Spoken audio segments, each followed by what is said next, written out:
తాకట్లో ఉన్న బంగారాన్ని విడిపించి ఆ రోజున మార్కెట్ ధర కట్టి మిగిలిన డబ్బును మీకు అందిస్తుంది కొమ్మూరి గోల్డ్.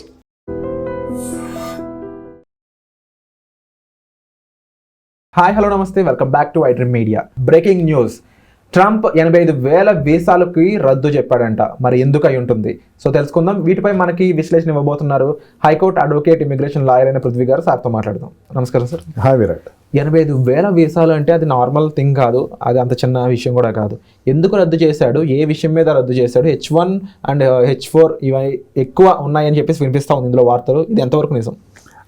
రద్దు అయితే ఎక్కడా చేయలేదు విరాట్. ప్రపోజల్ కూడా ఇంకా వాళ్ళ పార్టీలో డిస్కషన్, అంటే ఇప్పుడు మన ఏదైనా ఒక రూలింగ్ పార్టీ ఉందనుకో, ఈ రూలింగ్ గవర్నమెంట్ ఉందనుకో, దానికి సంబంధించి అనుబంధ పార్టీ ఒకటి ఉంటుంది. ఆ పార్టీలో ఏమన్నా వాళ్ళ హెడ్ టేబుల్ సమావేశం లేకపోతే కాఫీ టేబుల్ సమావేశం జరిగిందేమో తెలియదు, కానీ 85,000 అన్నది ఎప్పుడు కూడా it's a figure wear H1B వీసాలు తీసుకెళ్లేటువంటి ఫిగర్ అది. దానిలో 40,000 to 60,000 మాస్టర్ డిగ్రీస్లో ఉండే వాళ్ళు తీసుకుంటారు. మిగతా వాళ్ళందరినీ కూడా బ్యాచిలర్ డిగ్రీస్లో ఉండే వాళ్ళు తీసుకెళ్తారు. H1B వీసాలో ఎప్పటి నుంచో నడుస్తుంది. కాకపోతే ఈసారి ఏం చేశాడంటే స్కేలింగ్ అనేది పెట్టాడు. అంటే లెవెల్ 1, లెవెల్ 2, లెవెల్ 3, లెవెల్ 4 అని ఒక స్కేల్ పెట్టాడు. లెవెల్ 4 ఎంప్లాయీ ఎట్లా ఉండాలి, సూపరింటెండెంట్ అయ్యే రేంజ్లో ఉండాలి. లెవెల్ 3 అనే వాళ్ళు ఎవరు ఉండాలి, అక్కడ కొంచెం టెక్నీషియన్ ఉండాలి. లెవెల్ 2 ఎవరు ఉండాలి, ఈ రోల్స్కి ఎవరెవరు సెలెక్ట్ అవ్వాలి అన్న దాని మీద అక్కడ ఒక స్కెచ్ చేయటం అయితే జరుగుతుంది. దాన్ని బట్టి సెలెక్షన్ అది చేయాలి. H1B అంటే లెవెల్ 1 వాళ్ళకి లెవెల్ 3, 4 వాళ్ళని సెలెక్ట్ చేసుకోకండి. లెవెల్ 1 వాళ్ళకి ఎప్పుడు కూడా అంటే హయ్యెస్ట్ పేడ్ శాలరీ ఏదైతే మీరు ఇస్తున్నారో ఆ శాలరీ అనేది రేషియోస్ అనేది చూసుకోండి. ఒక గైడ్ లైన్స్ అయితే ప్రకటించడం జరుగుతుంది. అంతేగాని 85,000 మూసేయటం, దారులు మూసేయటం అంటే కంపెనీస్ అన్నీ కూడా అక్కడ ప్యాకప్ అయిపోతాయి. ఇక్కడ నుంచి రావట్లేదు అంటే ప్యాకప్ అయిపోతాయి. ఈవెన్ రిస్ట్రిక్షన్స్ మీద ఇప్పుడు ఫైట్ జరుగుతుంది. అక్కడ $1 lakh అనేసరికి దాని మీదే గట్టి ఫైట్ జరుగుతుంది. ఈ తరుణంలో వీళ్ళు వచ్చే వాళ్ళు రావద్దు అని చెప్పేటువంటి ఇదైతే ఒక వేగ్ ఇన్ఫర్మేషన్ అయితే లేదు. యాజ్ ఆఫ్ నౌ చూసుకున్నా సరే 85,000 H1B వీసాల్లో బాగా అర్థం చేసుకోవాల్సింది ఏంటంటే H1B వీసాకి అప్లై చేసేది అవుట్ ఆఫ్ కంట్రీ నుంచి వెళ్ళేవాళ్ళు తక్కువ మందే ఉంటారు. ఆల్రెడీ అక్కడ ఉన్నవాళ్ళు F1 వీసాలో ఉన్నవాళ్ళు, L1 వీసాలో ఉన్నవాళ్ళు, B1 వీసాలో ఉన్నవాళ్ళు, మళ్ళీ డిపెండెంట్ వాళ్ళకి సంబంధించిన స్పౌసెస్ ఎవరైతే వాళ్ళు ఎక్కువ H1B వీసా అప్లై చేస్తారు. షిఫ్ట్ అవుతూ ఉంటారు. వాళ్ళకి అక్కడి నుంచి ఇక్కడ నుంచి B1 నుంచి మళ్ళీ H1B వీసా షిఫ్ట్ అయ్యేవాళ్ళు, అండ్ L1 నుంచి షిఫ్ట్ అయ్యేవాళ్ళు, F1 నుంచి షిఫ్ట్ అయ్యేవాళ్ళు, వాళ్ళు ఎక్కువ మంది ఉంటారు. మాస్టర్ డిగ్రీస్ తీసుకుని వాళ్ళు టైం అయిపోతుందేమో H1B తీసుకోవాలి, వాళ్ళు ఎక్కువ శాతం ఉంటారు. కానీ అమెరికా నుంచి, ఇండియా నుంచి డైరెక్ట్గా నేరుగా H1B వీసా మీద వెళ్ళిపోయి జాబ్ తెచ్చుకునే వాళ్ళు ఉంటూ ఉంటారు. ఒక సైకిల్ ప్రాసెస్ అది. ఒక L1 వీసా మీద వెళ్తాడు, అక్కడ తర్వాత H1B వీసా షిఫ్ట్ అవుతాడు. లేదా ఇక్కడ నుంచే కంపెనీ ప్రొవైడ్ చేసేస్తే అక్కడ H1B వీసా ఈ కంపెనీ రెస్పాన్సిబిలిటీ తీసుకుంటుంది. కాగ్నిజెంట్ కానీ లేకపోతే గూగుల్ కానీ ఏదైనా రెప్యుటేటెడ్ కంపెనీ అవే ప్రొవైడ్ చేసుకుంటాయి. ఆ రకంగానే వెళ్తారు. అంటే ఈ 85,000 అన్నది అందరికీ, ఈ 85,000 అయినా సరే దీంట్లో మనకు ఒక 30,000 మనం తెచ్చుకుంటున్నాం, 30,000 ఇండియన్స్ ఆగిపోతున్నారు అన్నది చెప్పడం ఇది తప్పు. ఆల్రెడీ సెటిల్డ్ ఫిగర్స్ అవన్నీ కూడా షిఫ్ట్ అయ్యి ఒక్కొక్క సెక్టర్ నుంచి ఇంకో సెక్టర్కి వెళ్ళి ఇప్పుడు చాలామందికి ఒక డిసప్పాయింట్మెంట్ ఉంటుంది. మనం అనుకున్నట్టు షెల్ కంపెనీస్ ఉన్నాయి, షెల్ కంపెనీస్ క్లోజ్ చేశారు. క్లోజ్ చేసిన తర్వాత దాంట్లో ఎంప్లాయీస్ అందరూ బయటకు వచ్చేస్తారు. వాడు ఏమవుతాడంటే ఇప్పుడు వాడికి ఉద్యోగం లేదు, ఉద్యోగం లేదనేసరికి వాడు వెంటనే H1B వీసా అప్లై చేసేద్దాం అనుకుంటాడు. H1B వీసా కానీ ఇంకా చాలా వీసాలు ఉన్నాయి. B1 వీసాకి అప్లై చేసుకోవచ్చు, తర్వాత మళ్ళీ F1 వీసాకి అక్కడ టెక్నికల్ కోర్సెస్ చేయొచ్చు, తర్వాత దాంట్లోకి వెళ్ళచ్చు. వాడు 60 days టైం ఇస్తారు. ఎక్స్టెండ్ చేసుకుంటానంటే H1B వచ్చే వరకు వాడిని ఉంచుతారు అక్కడ, వెంటనే పంపించారు. ఆ రకంగా వెయిట్ చేసి స్లాట్ చేసుకునే వాళ్ళు ఉంటారు. ఈవెన్ ఇంటర్వ్యూస్ అయితే మెయిన్ ఏంటంటే ఈ మధ్యన ఇంతకుముందు కూడా మనం వీడియోస్లో మాట్లాడుకున్నాం, వీటి వచ్చేటువంటి సోషల్ మీడియా వెరిఫికేషన్ బాగా గట్టిగా జరుగుతుందని. ఆ సోషల్ మీడియా వెరిఫికేషన్ అనేది జరుగుతున్నప్పుడు దానిని చూసి భయపడిపోయి అవన్నీ క్లోజ్ అయిపోతాయేమో అని చెప్పేసి అనుకుంటున్నారు, కానీ అటువంటిది ఏమీ లేదు. అండ్ అటువంటి పరిస్థితి ఇప్పటికి రాదు కూడా. అండ్ వాళ్ళు కూడా ఒక స్టేట్మెంట్ రిలీజ్ చేశారు, మేము ఎవరైతే best of the best technicality ఉంటారో వాళ్ళని మేము ఎప్పుడూ వెల్కమ్ చెప్తాము, అండ్ ఎవరైతే లో నీష్ ఉన్నారో ఆ జాబ్లు అనేవి అమెరికన్స్ కన్నా వదలాల్సిన అవసరం ఉంది ఇప్పుడు. అది కూడా ఇండియన్స్కి ఇచ్చే అంత సిచ్యువేషన్ అయితే లేదు, ఇండియన్స్ అనే అదర్ కంట్రీ. సో ఆ రకంగా చూసినప్పుడు మన వాళ్ళు స్కిల్ డెవలప్మెంట్ ఏం చేయాలి? మన వాళ్ళు బెస్ట్ ఆఫ్ ద బెస్ట్ ఎప్పుడు ఇండియానే ఉంటాడు విరాట్. మనం వేరేగా సపరేట్గా చెప్పక్కర్లేదు. హైయెస్ట్ పెయిడ్ శాలరీస్కి వెళ్ళేవాళ్ళు ఇండియన్సే. అందుకని నాదెండ్లు కావచ్చు, ఎవరు వెళ్ళినా సరే వీళ్ళందరూ ఎందుకు వెళ్తున్నారు అక్కడికి?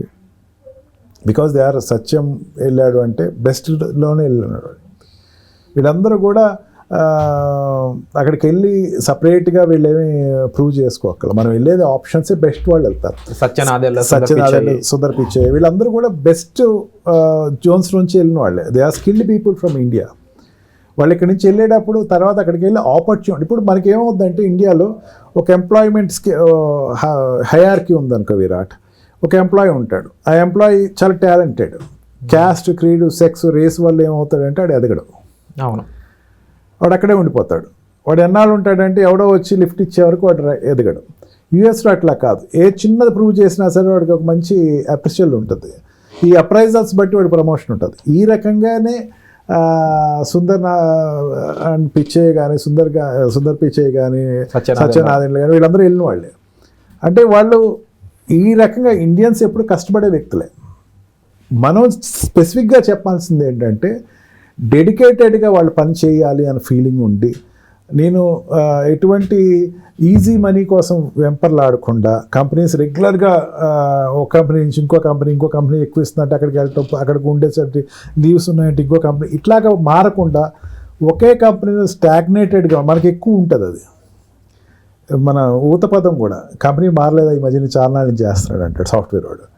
అంటే మారటం వల్ల అడ్వాంటేజ్ ఏంటంటే బ్రేక్ తీసుకుందాం అంటాడు. ఇటువంటివి కాకుండా నీ టాలెంట్ గుర్తిస్తే కనుక be there. Main health sectors ఉంటాయి విరాట్. హాస్పిటల్ వాళ్ళు అటాచ్ అయిపోతారు.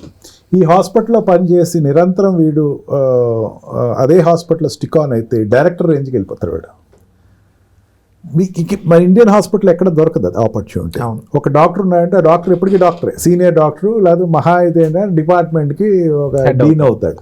కానీ అక్కడ అట్లా కాదు, డైరెక్టర్ అయిపోతాడు. అది వాడు షేర్ ఆఫర్స్ ఇస్తారు, నువ్వు చేసిన దానికి నీ షేర్స్ ఇస్తున్నావు, ఈ షేర్స్ నువ్వు తీసుకో. షేర్స్ అక్యుములేట్ అవుతాయి, ఒక రోజుకి డైరెక్టర్ అయిపోతాడు. డైరెక్టర్ బోర్డులో కూర్చుంటాడు అక్కడ. అంటే రిటైర్మెంట్కి వచ్చేసరికి బోర్డులో కూర్చునే స్థాయి అక్కడ మాత్రం కంపెనీలో ఓనర్షిప్ అనేది వస్తుంది. ఈవెన్ సాఫ్ట్వేర్ కంపెనీస్ అయినా అంతే. అందుకని ఏంటంటే ఇది ఎవరు ఒక పైన ఒక వంశపారపర్యంగా ఉండే డైరెక్టర్స్ ఎవరు పైన ఉంటారు, అందరూ కూడా ఈ రకంగా సెటిల్ అయిన వాళ్ళే. అక్కడ ఉన్న ఆల్రెడీ డైరెక్టర్ ఒకప్పుడు సీనియర్ గా ఉండి ప్రూవ్ చేసుకునే వ్యక్తి. బాగా పని చేయండి, ఎదగండి, బాగా పని చేయండి, మీకు డైరెక్టర్ స్థాయికి వెళ్ళొచ్చు, కంపెనీ ఓనర్ స్థాయికి వెళ్ళొచ్చు. అదే సుందర్ పిచ్చయ్య స్టోరీ కావచ్చు, అదే సత్యం నారాయణ స్టోరీ కావచ్చు. They are no men in India. ఇప్పుడు వాళ్ళు ఇండియాలో పనిచేస్తుంటే వాళ్ళు సీనియర్ రోల్లో ఉండేవారేమో, కానీ అక్కడికి వెళ్ళి ఓనర్స్ అయ్యారు వాళ్ళు. మీరు చెప్పినట్టు నిజంగా ఓన్లీ థింగ్ మన ఇండియన్ స్టూడెంట్స్ అయి ఉండొచ్చు, H1 వెళ్ళే ఎంప్లాయీస్ అయి ఉండొచ్చు, అక్కడ అన్నెసరీ థింగ్స్, అన్నెసరీ వర్క్స్ ఇవన్నీ పక్కన పెట్టి మనం వెళ్ళిన పర్పస్ ఫుల్ఫిల్ చేసుకునే విధంగా డిగ్నిటీతో ఇన్వాల్వ్మెంట్ ఉంటూ మనం చెప్పిన పని యాజ్ ఇట్ ఈస్గా బెస్ట్ అవుట్పుట్ ఇస్తే డెఫినెట్లీ మీరు కూడా అంత బెస్ట్ పర్సన్ ఒక సుందర్ అంటే కరెక్షన్ తీసుకుంటుంది ఇక్కడ, ఒక సుందర్ పిచ్చయ్య కానీ సత్యనాదెల్లా కానీ అలాంటి వాళ్ళ పొజిషన్ మీరు కూడా రీచ్ అవ్వచ్చు. కాకపోతే ఎవరైతే ఈ రూల్స్కి ఎగెనెస్ట్గా వెళ్తారో డెఫినెట్లీ వాళ్ళు అక్కడ శిక్షార్హులు అవుతారు. And definitely visa cancel India కూడా వచ్చే సిచ్యువేషన్స్ ఉంటూ ఉంటాయి. సో ప్రతి ఒక్కరు కూడా ఈ రూల్స్కి సంబంధించి కొంచెం జాగ్రత్తగా ఉండండి. అండ్ ఇక H1, H4 వీసాల రద్దు అనేది ప్రస్తుతానికైతే వాస్తవం కాదు. ఈ విషయంపై మనకు క్లారిటీ ఇచ్చారు పృథ్వీ గారు. Thank you so much sir. So ఒక ప్రొఫెషనల్ హెల్ప్ కోసం, వీసాకి సంబంధించిన ఒక యాక్చువల్ అక్యురేట్ ఇన్ఫర్మేషన్ కోసం మాత్రం డెఫినెట్లీ మీరు సార్ని సంప్రదించవచ్చు. ఇక వచ్చే ఎపిసోడ్లో మళ్ళీ కలుద్దాం guys. Thank you so much. And for more videos, please subscribe to iDream. Please subscribe to iDream. Please subscribe iDream. And please subscribe to iDream. For more videos, subscribe to iDream. please like, share and subscribe to the channel. Congratulations, iDream. Subscribe to iDream. Subscribe to iDream. So subscribe to iDream Media. iDream team andarki huge congratulations. Please subscribe iDream Media. Please subscribe to iDream. Subscribe iDream. Please subscribe to iDream. iDream అంటే నా కళల ఛానల్ను subscribe చేసుకున్న నోరు తిరుగుతలేదు, మీరైతే గంట గుర్తు కొట్టండి. For more such videos, please subscribe to iDream. Subscribe to iDream. Please subscribe to iDream. Please subscribe iDream Media. Please do subscribe to iDream. Please subscribe to iDream Media. For best entertainment and information, please subscribe iDream. And don't forget to subscribe to iDream.